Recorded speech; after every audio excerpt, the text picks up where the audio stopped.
I'm here at Canastota, New York's International Boxing Hall of Fame, where acclaimed boxing analyst Al Bernstein is to be inducted this weekend for all time. All time. Al, congratulations on your well-deserved induction into the International Boxing Hall of Fame. In recognition of your many achievements within the sport as a writer, broadcaster, analyst, etc., can you describe your sentiments regarding this event and your induction in particular? Well, it's a little daunting, you know. It's overwhelming is probably the word. And, you know, you hope that it's validation for what you've done in the past. And I also take it as something to energize me for the future. It's kind of a responsibility to try and do your best. You started out as a newspaperman in the 1970s, just actually writing. Were you actually writing about boxing in the early days? No, I wasn't. I was writing about hard news, and I was a political writer.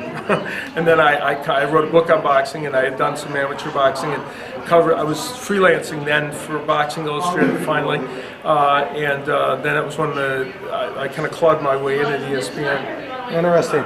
Speaking of ESPN, you were there for 23 years to subsequently go into Showtime as a boxing analyst in 2003. Is it safe to say you're in this venture for life? Yeah, for the most part. Someday maybe I'll stop and just ride my horse, but which I like to do. But yeah, I mean, you know, it's enjoyable. I enjoy it. It's a great sportscasting is just a great way to make a living, and it's fun, and certainly covering the sport of boxing is exciting.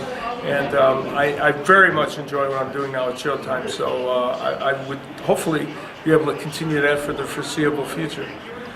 You've been sitting ringside for a number of years. What is one of the most profound moments sitting at ringside? Well, you know, it's funny. Tommy Hearns is being inducted, of course, in this class of Hall of Fame, and only about 5 years into my career, I was fortunate enough to do the Tommy Hearns Marvin Hagler fight, and that was just a significant moment in the 80s. The 80s, I did a lot of the fights involving the Four Kings, you know, Hagler, Leonard, Hearns, Duran, but that one was so exciting, and to me that was a special moment. What's one of the worst moments that you've come across while you're... Well, I've made a few faux pas along the way, a few mistakes. One of them involved Marvin Hagler, actually. This was after his fight with John the Beast Mugabe, who's also here. And I was doing the interview with Marvin, and the producer came out and said something in my ear that was a little bit, I couldn't hear Marvin during part of his answer. And I missed a part of the answer, and at the end it was, would you mind if I left? I thought he meant, would you mind if I left the interview? So I said, oh, no problem, you know, you've done enough tonight, you know, thank you. And I turned to the camera to do a final commentary, and he looked a little puzzled. What he was really saying, he had led up to it, saying that he's done 14 total offenses. Would you mind if I left the sport? Well, I completely ignored that. And so I was guilty of ignoring a potential retirement announcement by the biggest name in boxing on the air. So I've had a few faux pas, but for the most part, it's just been great. Working ringside as an analyst is probably second nature to you, but now you're involved as a host as well as an executive producer of the Boxing Channel TV on the internet. How much is this taking up your time nowadays? Or how much more involved are you in this as opposed to being an analyst?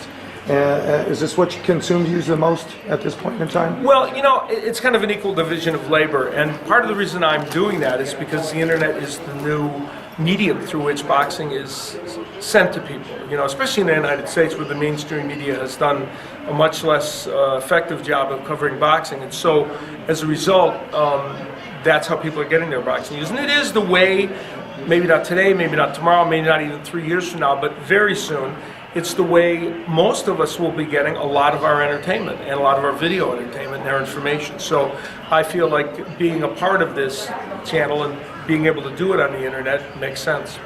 Interestingly enough, the Boxing Channel TV has a little logo powered by the International Brotherhood of Prize Fighters. Can you comment on that? Or? Well, that's a group. That's just kind of a group that is a part of the.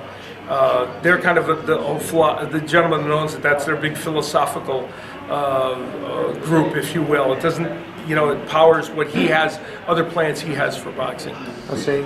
Not many people are aware that you're a musical performer as well. having released an album. Are you still involved musically, and in what way were you involved musically? Well, whether as a once in a writer? while now, but back then, starting in '87, I did that was the first musical show I did in Vegas. I'd done some work in Chicago, and I did a show 3 nights leading up to the Hagler-Leonard fight, and at Caesar's Palace, and that was kind of the kickoff of it. It was fun, it was well received, so I did that act for a while, for 3 or 4, maybe 5 years, and then I kind of morphed that into something different. It's called the Boxing Party, where I do some music, but I also do trivia and videos and other things, where it's more, and it's a very interactive show. So that's kind of taken the place of the musical endeavors. And had I continued doing that, it would have been unfair to, let's see, Michael Bublé, Michael Feinstein, and Harry Connick, because how would those guys have ever made a living if, see what I'm saying? If I was, competing with them. Is my nose growing when I say this? You wrote a book way back when, Boxing for Beginners. I did, yes. And now you're coming out, or did you come out? It's just out now. It's out as an ebook on Amazon.com and BarnesandNoble.com, and on those same places, you'll be able to get the print book in about a week. But it's there as an ebook now, and they can go there and get it. And if they go there in about a week, they'll be able to get it. Can you give us the title? It's called 30 Years, 30 Undeniable Truths about Boxing, Sports, and TV. And it's a fun, humorous look at what's gone on in the last 30-some years. What prompted you to write that book at this stage? I've been people have been pushing me to write it for a long time, and the problem is you're doing so many things that it's difficult to commit to that project. And somehow I wasn't able to do it. I think I was joking because as men, we have no idea what it's like to give birth. The closest thing is probably writing a book. At least it was for me. It was like a daunting process, but it turned out fine. I'm very happy with it, and I think fans are going to kick out of it. I hope so, anyway. Last question before I let you go. As one of the top boxing analysts, maybe of all time, I can't let you go without asking you about the big fight this weekend, Tim Bradley, Manny Pacquiao. I thought I read somewhere you picked Manny Pacquiao. If so, can you tell us why? I picked Manny Pacquiao if the Manny Pacquiao of 3 fights ago shows up. Not the Manny Pacquiao that fought Shane Mosley, even though he dominated, and not the Manny Pacquiao that fought Juan Manuel Marquez, because that Manny Pacquiao didn't move, he didn't throw combinations, he didn't do the things that has made him special in these higher weight classes. If the Manny Pacquiao from before shows up, he'll win. If not, Tim Bradley is a very legitimate contender. He's a terrific fighter. I did a number of his fights at Showtime, and he's very good. Al, congratulations again on your induction, and see you soon. Thanks a lot. Thank you. Thanks for your time. Appreciate it. You never